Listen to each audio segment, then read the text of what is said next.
하나님 주신 말씀 사도행전 3장 1절에서 10절 말씀을 통하여 예수 그리스도의 이름으로 라고 하는 제목으로 은혜 받고자 합니다.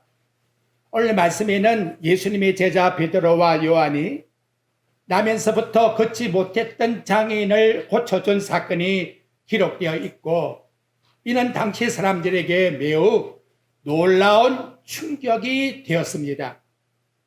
본문에 보면 사도 베드로와 요한이 나사렛 예수 그리스도의 이름으로 태어나서부터 40년 동안 한 번도 걷지 못한 장애인을 정상인으로 회복시킨 기적을 일으켰습니다. 그렇다면 이 기적은 참으로 놀랍고 신기한 사건이지요. 그런데 사도 베드로와 요한은 이 놀라운 신기한 사건들이 자신들이 행한 것이 아니라고 사도행전 4장 8절부터 10절에 분명하게 말씀합니다. 이에 베드로가 성령이 충만하여 이르되, 즉 성령께서 주시는 말씀을 전하고 있다는 거지요. 너희와 모든 이스라엘 백성들은 알라. 너희가 십자가에 못 박고 하나님이 죽은 자 가운데서 살리신 나사렛 예수 그리스도의 이름으로 이 사람이 건강하게 되어 너희 앞에 섰느니라. 그렇다면 하나님께서는 베드로와 요한을 통해 나사렛 예수 그리스도의 이름으로 놀라운 기적을 행하시는 그 의도가 무엇일까? 그걸 오늘 본문 말씀에서 우리는 깨닫아야 될 것입니다. 디모데후서 1장 9절에 보면 하나님이 우리를 구원하사 거룩하신 소명으로 부르시면 우리 행위대로 하심이 아니요 오직 자기의 뜻과 영원전부터 그리스도 예수 안에서 우리에게 주신 은혜대로 하심이라 라고 말씀을 합니다. 하나님의 그 영원전의 경륜의 그 뜻이 베드로와 요한을 통해서 나사렛 예수 그리스도의 이름이 선포되게 하고 40년 동안 한 번도 걷지 못한 장애인을 일으키게 하는 구원의 역사를 이미 정해 놓으셨다는 것이지요. 자, 그렇다면 하나님이 이 사건을 통해서 우리에게 주고자 하시는 뜻이 뭘까요? 그걸 저와 여러분이 바로 깨닫고 믿어야 됩니다. 마태복음 28장 18절부터 20절에 보면 예수께서 나와 말씀으로 이르시는 것이 하늘과 땅의 모든 권세를 내게 주셨으니 그러므로 너희는 가서 모든 민족을 제자로 삼아 아버지와 아들과 성령의 이름으로 세례를 베풀고 내가 너희에게 분부한 모든 걸 가르쳐 지키게 하라. 볼지어다 내가 세상 끝날까지 너희와 항상 함께 있으리라 라고 말씀합니다. 예수님께서 아버지 하나님께로부터 하늘과 땅의 모든 고난을 받으셨다라고 말씀하지요. 이는 예수님이 성천할 때에 하나님 아버지가 아들에게 주셨다 그런 뜻이 아닙니다. 이미 창세전에 하나님 아버지가 그리스도에게 모든 세상을 창조하시고 만물을 통치하는 권세를 주셨다라고 요한복음 1장 3절의 말씀에 보면 만물이 그로 말미암아 지은 바 되었으니 지은 것이 하나도 그가 없이는 된 것이 없느니라고 말씀하십니다. 그렇다면 본문에 베드로와 요한이 나면서 걷지 못한 장인에게 명령한 나사렛 예수 그리스도의 이름, 바로 그 이름은 온 천하 하늘과 땅의 모든 권세를 가지신 창조주 하나님의 권세가 나사렛 예수 그리스도의 이름을 통해서 나아갔다는 걸 우리는 깨닫게 해주고 있다는 거지요. 이는 그때만 그런 것이 아니라는 거예요. 지금 이 세상 살아가는 모든 세상에 일어나는 사건의 원인과 결과가 바로 하나님 아버지께 모든 고난을 받으신 나사렛 예수 그리스도의 이름을 통하여 통치하고 다스리고 있다는 것을 우리들에게 깨우쳐주고 있다는 말씀입니다. 이제 하나님의 교회가 우리 성도들을 통해서 암울한 세상을 향하여 일러줄 진정한 능력이 무엇일까요? 우리 사도행전 7장에 보면 순교하신 스데반 성도의 설교가 나옵니다. 요약을 하면 무슨 말인가 하면 하나님이 받으시는 영광은 솔로몬의 아름다운 성전 같은 그런 건물의 성전이 있는 것이 아니라는 것이지요.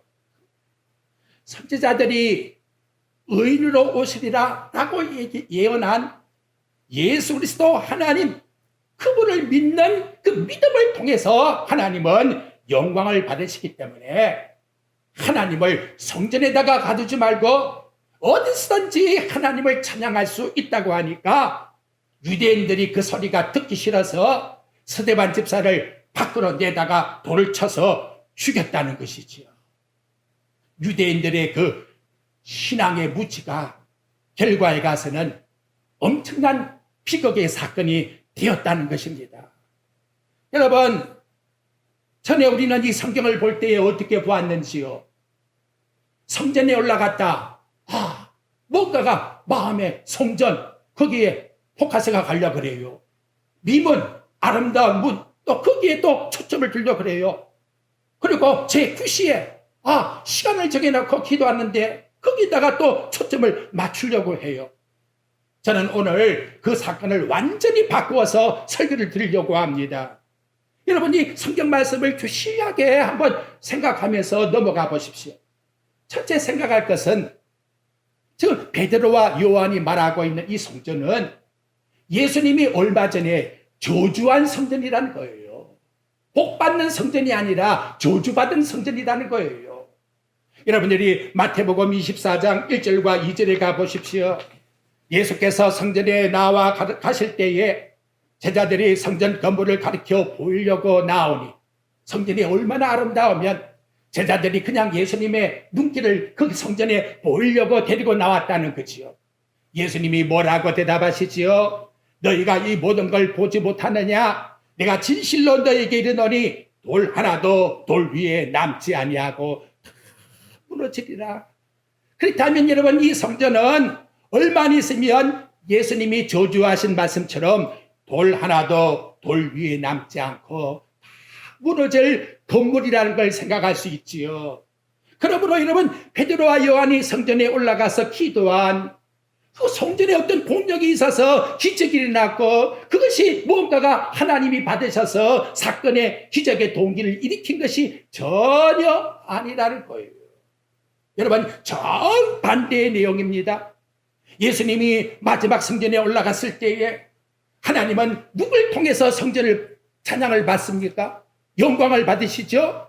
성전 안에서 아이들이 호산나 다윗의 자손이여 그 찬양이 울려날 때에 대제사장과 서기관들이 그 소리를 듣고 막 분노하지요. 예수님께 항의합니다.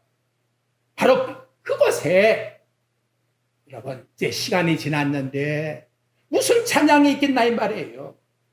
아마도 이 종교자들은 성전에서 절대 호산나 찬양을 부르지 마, 이런 금지령을 내리고 있었다는 거지요.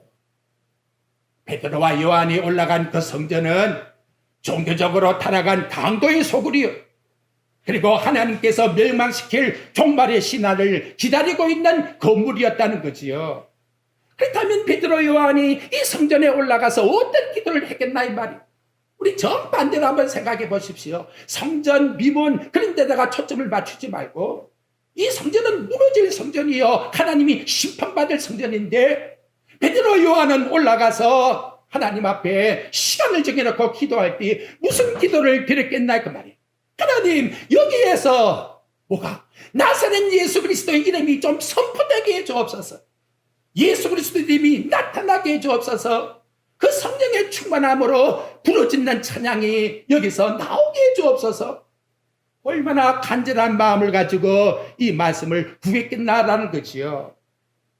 그렇다면 이 성전에서 나타나고 있는 하나님이 받으시는 찬양은, 받으시는 영광은 유대인들의 종교식과는 전혀 관계없는 거예요.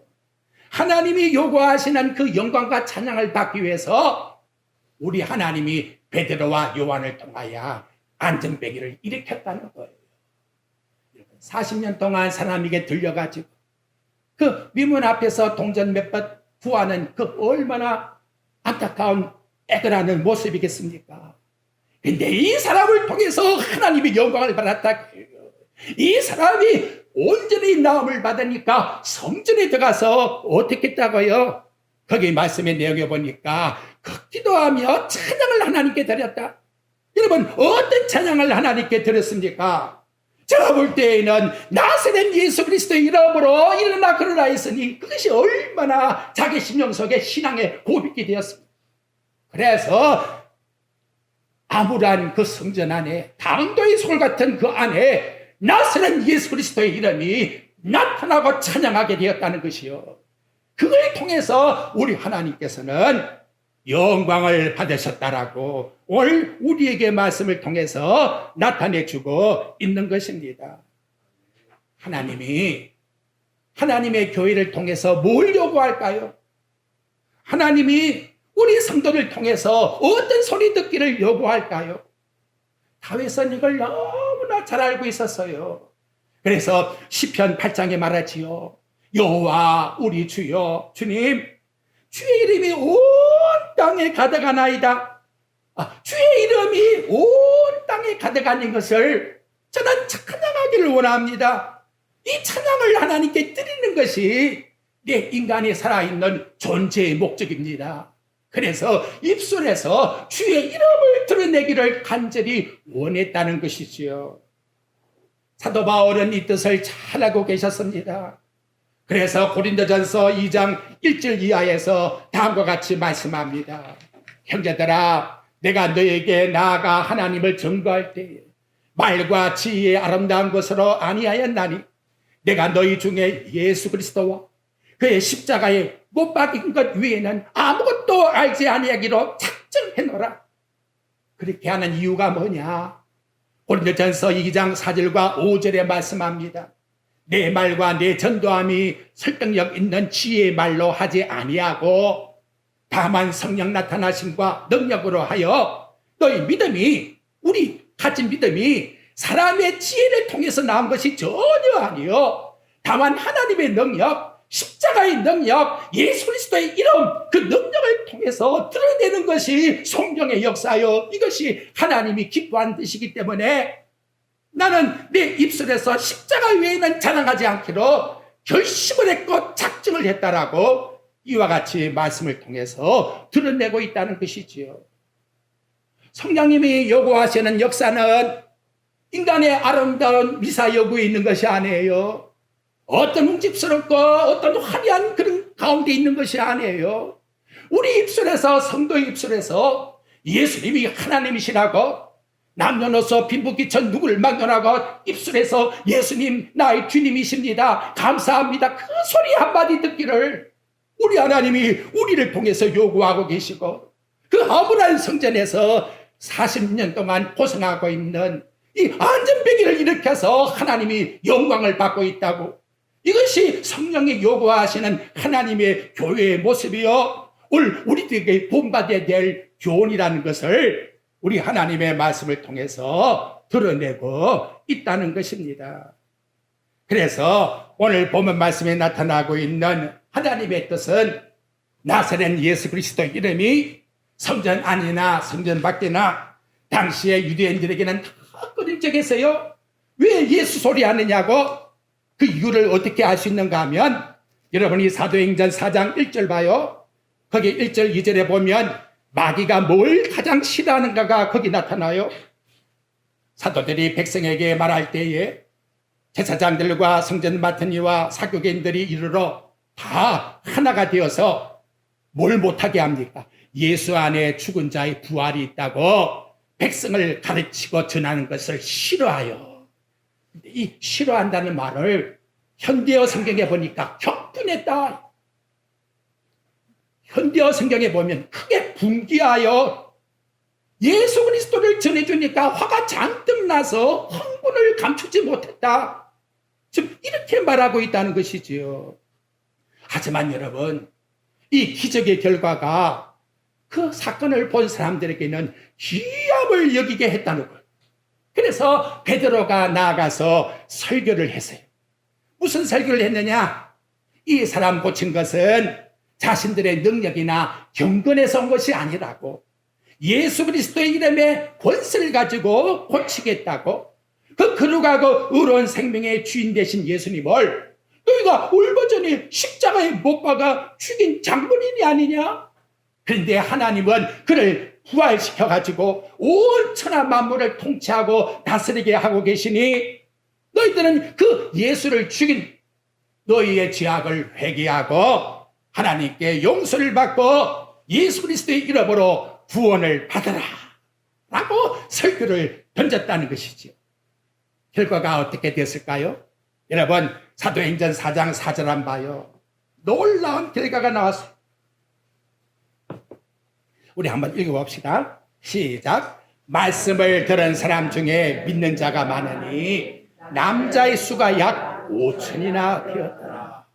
여러분, 놀라운 것은 40년 동안 걷지 못했던 사람이 완전한 결과로 온전한 사람으로 하나님께서 고침을 받게 했을 때에 그걸 바라본 그 강팍했던 유대인들이 마음이 녹아져서 회개 운동이 일어났다는 거예요.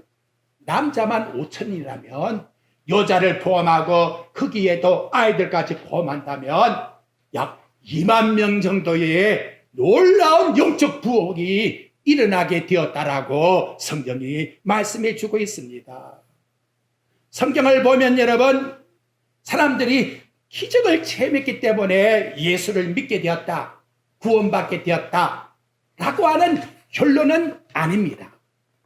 내가 좋은 기적을 체험했으니까 당연히 예수를 믿는다, 그건 아니라는 거예요. 그 좋은 예가 뭐냐? 예수님께서 성천할 때에 500여 무리가 보았지만, 그러나 돌아와서 예루살렘 성전에서 마가다락방에 기도한 사람의 수를 보게 되면 120여 무리라고 했으니 380명은 다 가버렸다는 거죠. 여러분, 놀랍잖아요. 예수님이 성천을 하시는데 그걸 보고도 깨닫지를 못하는 거예요.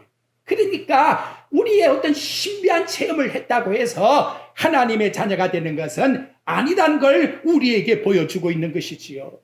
그렇다면 우리 하나님의 그 놀라운 예수 그리스도를 통한 영적 권세가 오늘 우리들에게 나타나서 역사하는 가장 중요한 핵심의 포인트가 뭘까요? 저와 여러분의 입술에서 고린도전서 12장 3절에 보면 이렇게 말씀해요. 그러므로 내가 너희에게 알리노니 하나님의 영으로 말하는 자는 누구든지 예수를 저주할 자라 하지 아니하고 또 성령으로 아니하고는 누구든지 예수를 주시라 할 수가 없느니라. 여러분, 느껴지는 게 없습니까? 저와 여러분의 이 입술에서 예수님이 하나님이십니다, 나를 구원해 주신 오직 유일하신 구원의 주가 되십니다, 이 고백을 하기 위해서 하나님이 당신의 아들을 십자가에 죽이게 하셨고, 그분이 성천하여서 하늘 보좌 우편에서 그리스도의 이름의 능력의 권세를 통치하고 있는데, 그 통치의 가장 중요한 핵심에 하나님이 이루고 나가는 섭리가 뭐냐? 저와 여러분의 입에서 누구를, 예수를 주님이라고 고백드리는 이 고백받기를 원하신다는 것이죠. 여러분, 세상 것 가지고서 뭔가 하나님이 나에게 주셨다라고 착각을 하지 마십시오. 하나님이 당신의 아들을 우리에게 주고자 하는 것은 예수님이 나의 주님이십니다, 이것이 여러분 하나님이 주시는 모든 권세와 능력을 통해서 나와 여러분에게 주시는 하나님의 파워라는 것을 일러주고 있다는 것이지요. 예수 그리스도의 이름, 이 한마디의 고백은 1만 마디의 방언과 비교할 수가 없는 거예요. 이 한마디의 신하는 고백은 바로 저와 여러분을 천국으로 입성하게 만드는 하나님의 능력이라는 것이지요. 어떻습니까, 여러분? 예수님이 하나님이시여 나의 구원자라는 사실과 다른 어떤 권세와 한번 비교해 보십시오. 바로 이 죄인된 우리를 살려서 예수님만이 우리의 구원의 주가 된다는 것을 하나님이 드러내기 위해서 창세전부터 계획하신 그 역사의 뜻이 비로소 나타나 그 40년 동안 아무것도 움직이지 못하는 그 사람을 통하여 영광을 받는 것이 오늘 사도행전 3장에 나타나는 하나님의 사건이라고 저와 여러분들에게 말씀해 주고 있습니다. 오늘날 세상이 어떠하지요? 오늘날 교회들이 어떠한 상황입니까? 음과 금으로 대변되는 세상의 가치만을 추구하고자 예수 그리스도의 존귀한 이름을 가진 성도의 신분보다 세상의 것이 더 추구하고 열망하는 그런 마음의 뜻이 얼마나 많습니까? 세상은 음과 금만 있으면 모든 것이 형통하고 걱정이 없다고 하기 때문에 나사렛 예수 그리스도 이름을 잊어버리고 있는 거예요. 지난 한 주간도 예수 이름을 왜 잊어버리느냐? 존귀한 가치를 모르기 때문에 세상에 음과 금만 있으면 되는 줄로 생각하기 때문에 나사렛 예수는 뒷전으로 가고 있다 이 말이에요. 이것이 여러분 우리의 양심을 한번 살펴봐야 될 하나님의 뜻이라고 성경은 우리에게 말씀해 주고 있다는 것입니다. 하나님은 나사렛 예수 그리스도 이름 외에는 받질 않아요. 마태복음 3장 16절에 보십시오. 예수님이 세를 받고 나오실 때에 내 사랑하는 아들이여 내 기뻐하는 자라.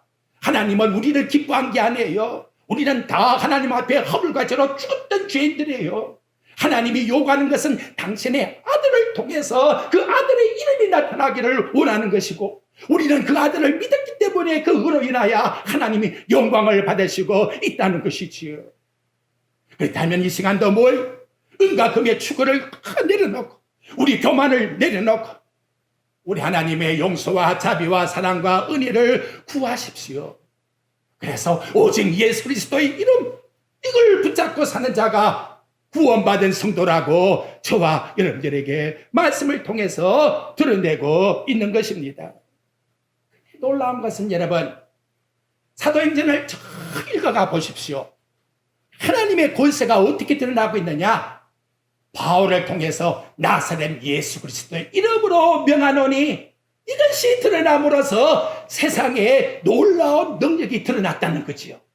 먼저 사도행전 9장 33절과 34절에 보니까 애니야라고 하는 사람이 중풍병에 걸려서 누운 지 8년이 되었다고 말합니다.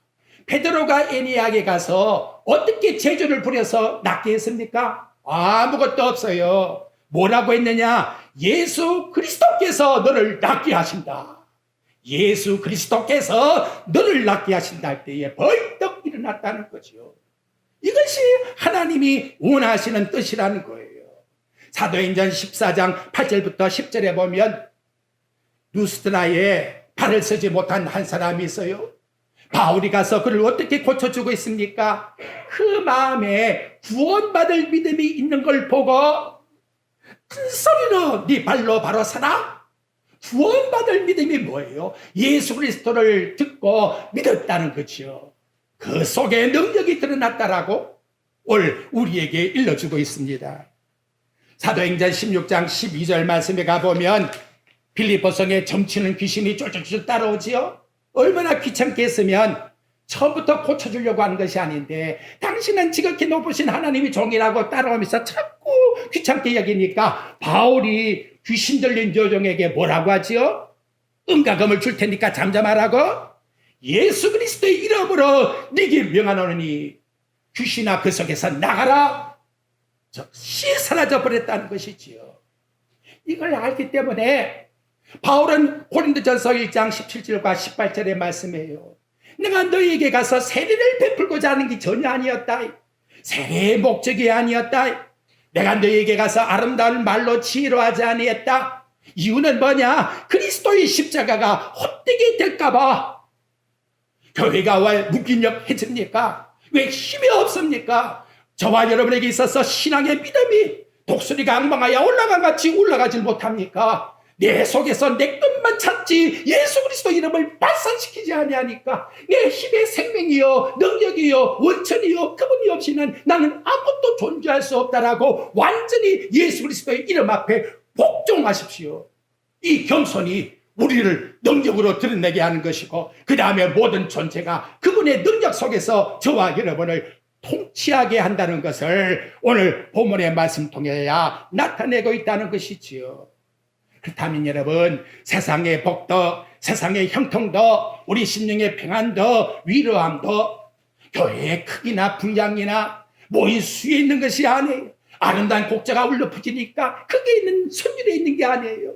중요한 것은 그 안에 있는 내용, 예수님이 바로 그리스도라는 사실을 고백하게 만드는 것이 하나님이 교회를 세운 목적이요, 지금도 저와 여러분들에게 요구하는 뭘까요? 따라합시다. 사명이다. 비명심하십시오, 여러분. 예수를 드러내는 것이 우리의 사명이라는 것을.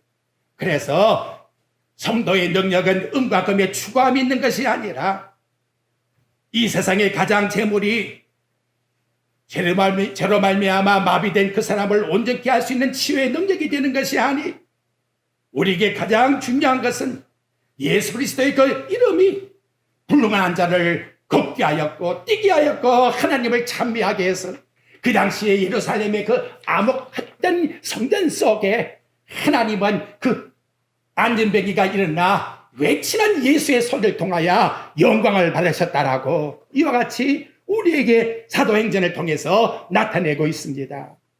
바울은 예수 그리스도 이름이 얼마나 좋은지 골로새서 2장 9절에 말씀합니다. 그리스도를 묘사할 때에 신성의 모든 충만함이 그 육체 속에 거하였다고. 그래서 이 충만이란 플레로마라고 하는 뜻을 보게 되면 하나님 안에 있는 모든 것이 그 아들에게도 똑같이 있다. 하나님의 신성과 영광과 능력과 사랑과 지혜가 예수님 안에도 똑같이 갖고 있는 분이다. 그래서 골로새 3장 11절에 보게 되면 그리스도는 만유이시, 만유시요. 만유라는 것은 그리스도는 모든 것이다. 이렇게 우리에게 말씀해 주고 있습니다.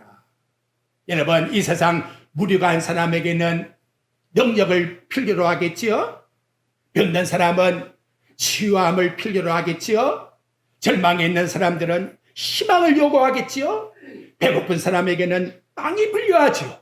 고독한 사람에게는 사랑이 필요하지요. 이걸 가지고 인간들은 자꾸 인간의 방법으로 뭔가가 하면 되는 것처럼 생각을 하는 거예요. 그러니까 이 세상의 방식은 자꾸 세상의 방식으로 기독교가 잘못되어 나가니까 십자가의 복음은 사라지게 되고 인간의 방법의 상담으로 치유하고자 하는 다른 곁길로 자꾸 흘러떨어지고 있다는 것이지요. 오늘 우리에게 가장 중요한 것은 이 모든 것의 전부를 공통적으로 해결해 줄 수 있는 정치적 문제의 해결자는 딱 하나, 세상을 창조하신 예수 그리스도 뿐이시다는 것. 예수 그리스도 이름으로 저와 여러분 구원 받으셨죠? 인생의 생사복을 주관하시는 하나님의 비밀이 그리스도의 이름 속에 다 있다는 거지요. 그분의 그 인격 속에 만왕의 왕이요 만주의 주가 되시며 장차 이 땅에 오실 재림의 주가 되신다는 거예요. 천금보다 귀한 나의 생명이 되신 그리스도 예수, 무엇과도 비교할 수 없고 무엇과 바꿀 수 없는 그리스도 예수. 그래서 우리 앞서간 주의 종들이 예수 그리스도임을 전하다가 순교를 당한 거예요. 이 존귀한 그리스도의 이름, 복된 그리스도의 능력이 영광스러운 교회를 통해서 선포되는 것이 오늘 저와 여러분에게 교회를 주신 사명이라는 것이지요. 이제 우리의 심령색에 무엇이 충만하기를? 예수 그리스도 이름이 충만하기를.